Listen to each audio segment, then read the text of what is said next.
किसान भाइयों नमस्कार, मैं हूं दशरथ धाकड़। आप देख रहे हैं डी फार्मिंग यूट्यूब चैनल। किसान भाइयों, आज के इस वीडियो में हम सरसों की फसल में पहला पानी लगाते समय 3 चीज़ों के प्रयोग के बारे में बात करेंगे।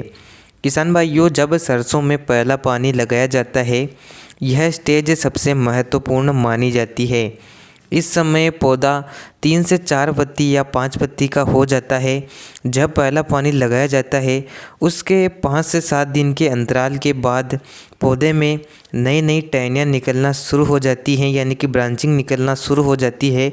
उसके बाद फूल की प्रक्रिया शुरू होती है। पहला पानी आप लगा रहे हैं तो आप इन 3 चीज़ों का प्रयोग ज़रूर करें, जिससे आप सरसों की खेती से ज़्यादा उत्पादन ले सकते हैं। इस वीडियो में हम सरसों में पहला पानी लगाते समय इन 3 चीज़ों के प्रयोग को लेकर आपको पूरी जानकारी देने वाले हैं, तो आप इस वीडियो को आखिर तक ज़रूर देखिए।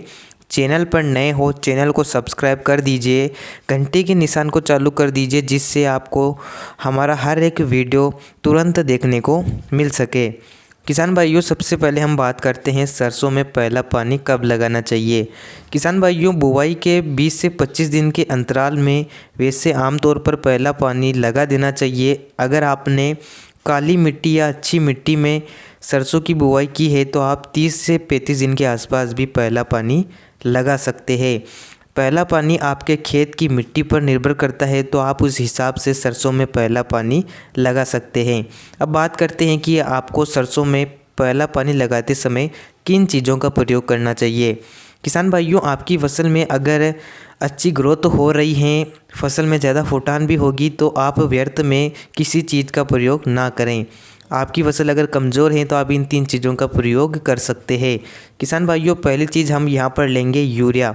बहुत से किसान यूरिया डालते हैं, सभी किसान भाई यूरिया के प्रयोग को लेकर जानते हैं। सरसों में पहला पानी आप लगा रहे हैं तो इस समय आपको 30 से 35 किलोग्राम प्रति एकड़ की दर से यूरिया का प्रयोग ज़रूर करना चाहिए। शुरुआत में पौधे को नाइट्रोजन की ज़रूरत होती है, तो इसलिए आप यूरिया का प्रयोग ज़रूर करें। बहुत से किसान यूरिया का प्रयोग पहला पानी लगाते समय नहीं करते हैं, तो आप यूरिया का प्रयोग करें। यूरिया की काफ़ी ज़्यादा आवश्यकता होती है। यूरिया के अलावा अगर आपने बुआई के समय सल्फर का प्रयोग नहीं किया है तो इस समय आपको सल्फर का प्रयोग भी करना है। मार्केट में सल्फर दानेदार आता है, उसका 5 किलोग्राम प्रति एकड़ की दर से आप यूरिया के साथ मिलाकर सरसों में सल्फर का प्रयोग कर सकते हैं। सल्फर एक प्रकार से सरसों में तेल की मात्रा को बढ़ाता है और पौधे को हरा बनाए रखता है, यानी कि हरा भरा हमारा पौधा नज़र आता है। इसके अलावा तीसरी चीज़ हम बात कर रहे हैं माइक्रो न्यूट्रिएंट्स खाद, जिसके रूप में आप इफ़को कंपनी की सागरिका का प्रयोग कर सकते हैं। किसान भाइयों, इसका प्रयोग आप तब ही करें जब आपकी फसल की ग्रोथ अच्छे से नहीं हो रही है। इसके अलावा आपने बुवाई से पहले गोबर खाद का प्रयोग नहीं किया है, हल्की मिट्टी में आप सरसों की बुवाई कर रहे हैं, सरसों की खेती कर रहे हैं, आपके खेत में खाद की कमी है, तो इसलिए आप इन तत्वों की पूर्ति के लिए मार्केट में जो इफ़को कंपनी की सागरिका आती है उसका 5 से 8 किलोग्राम प्रति एकड़ की दर से प्रयोग कर सकते हैं। इसका प्रयोग आप अपनी आवश्यकता अनुसार ही करें। आपके खेत में अगर ज़रूरत है तो ही आप इसका प्रयोग करें।